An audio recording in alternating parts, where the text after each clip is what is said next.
大家好，我係賴師奶。相信呢幾日大家都被大埔屋苑7棟樓宇連環捲入火災嘅消息所震撼，因為呢一次達到5級級別，而且範圍咁大嘅火災，響香港嚟講係史無前例啊！佢燒毀咗數以千計嘅家園，亦都燒毀咗我哋對香港政府響監管上面嘅信心。最大問題係個警鐘冇響過啊嘛，而管理公司又冇嗌大聲公務嗌成冇嗌疏散啊嘛。政府立例要全部分開嚟做噶，你單咁樣，你邊搞得掂啫？你睇下火燒連環船，我個人認為咧，一定唔係煙頭引起噶呢啲，煙頭引唔到咁大火噶。嗰場火先去睇下場火點樣先啦，因為你香港未試過咁大火噶，8座燒咗7座啊嘛，唯一睇到大家平安。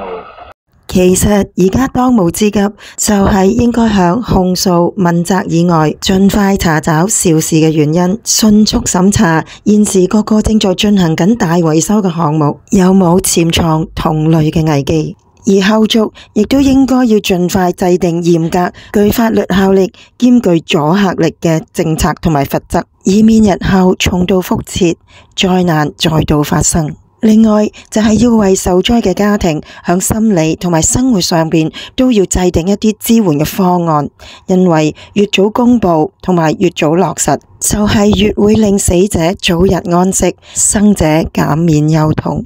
其實大家都深明，現時對受災者而言，支援係最重要嘅。我有一位朋友，佢響非政府組織嘅社福機構嗰度任職高層。佢響呢幾日都日以繼夜咁樣工作，佢哋嘅機構響災難發生之後已經部署咗超過110名員工同埋義工響5個臨時庇護所嗰度提供服務，亦都開設咗心理支援熱線，由專業嘅人員去協助有需要嘅人士。佢哋亦派出心理支援義工去陪伴死者家屬去殮房嗰度處理相關嘅程序，作出貼身同埋及時嘅援助。另一邊廂，香港人亦都被呢一場火再度燃起咗佢一份團結同埋無私嘅愛，出錢又出力咁樣去支援災民。民間自發性嘅物資捐助真係多到要叫停啊！響金錢嗰方面，各大機構都義不容辭，暫時已經有呢一列嘅清單，承諾捐出呢一啲款項噶啦。捐款嘅數目係以億計嘅，而政府當然亦都公布咗一系列嘅支援方案啦。我哋會成立大埔宏福苑援助基金，政府會投入3億元，為受影響嘅居民提供援助。我亦都知道好多熱心人士同埋機構都係好想提供幫助，亦都表示希望去作出一啲捐輸。我哋已經係設立咗一個戶口，呢個係喺中銀香港嘅戶口，戶口號碼係012875219015997。我哋喺今晚嘅7點就開始接受大家可以喺呢個戶口裏邊咧係捐贈。我哋會確保咧我哋呢個基金會用喺大埔宏福苑嘅援助工作裏邊，就為咗即時去幫助受影響嘅居民咧，我哋會喺今晚即時派發每戶災民1萬蚊嘅應急補助金，以解佢哋嘅燃眉之急。所以市民係可以循正規防騙嘅渠道去作出捐輸嘅。我相信捐款係會陸續有嚟，而呢一啲捐款正正就係可以解決受災居民嘅需要啦，因為唔止夠多，而且仲係夠快啊！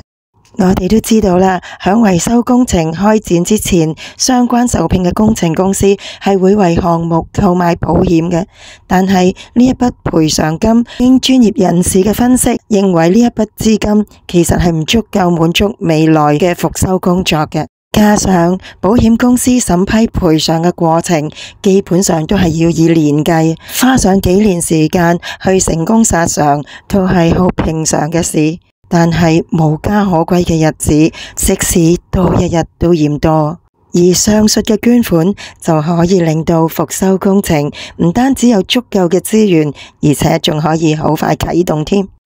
失去至親、家園盡毀嘅痛係好難磨滅嘅，傷痕亦都必須要用時間去慢慢撫平。但係未來嘅日子要點樣過，點樣令傷痛減到最低，就係刻不容緩要去處理嘅事。其實有一啲業主應該都自己有自己嘅盤算噶啦，好似呢一位咁樣。呢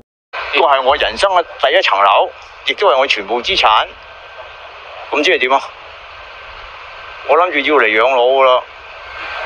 咁咪好咯，唔緊要啦，橫掂都諗住北上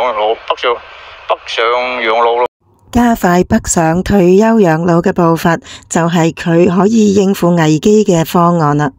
但係家庭成員嘅組合唔同，佢呢個方案亦都唔可能適用於其他家庭嘅。而家政府就出台咗以過渡性房屋以及其他公營房屋作為俾受災家庭暫住嘅方案。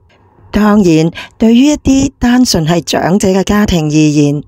呢幾年響邊一度暫住問題都唔係太大嘅。但係政府又可唔可以提供多一啲選擇俾呢一啲老人家呢？例如安排佢哋去養老院嗰邊暫住，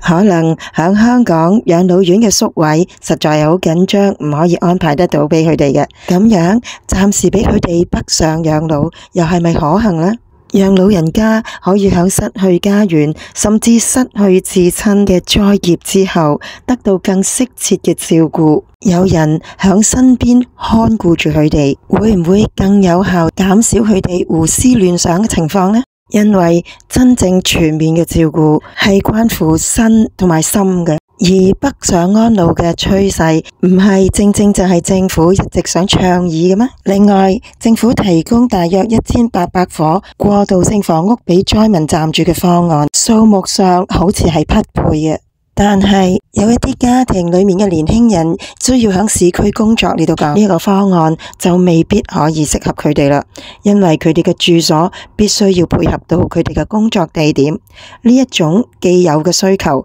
響香港市區有價有市嘅劏房租務情況嚟到睇，就已經完全解釋到呢一點啦。本來一家人盤算好居所嘅開支，但係如今突如其來嘅火災，要佢哋舉家另外再租住單位，呢一份超乎預期嘅支出，佢哋又點樣承擔？又有冇能力承擔呢？政府係咪可以體恤佢哋響居住支出方面都為佢哋作出安排呢？例如可唔可以提供一啲租金嘅補貼呢？或者同銀行商議提供一啲延期供款、還息不還款之類嘅方案，令到受災家庭響面對災害創傷、身心疲累嘅情況之下，可以響財務上有喘息嘅機會呢？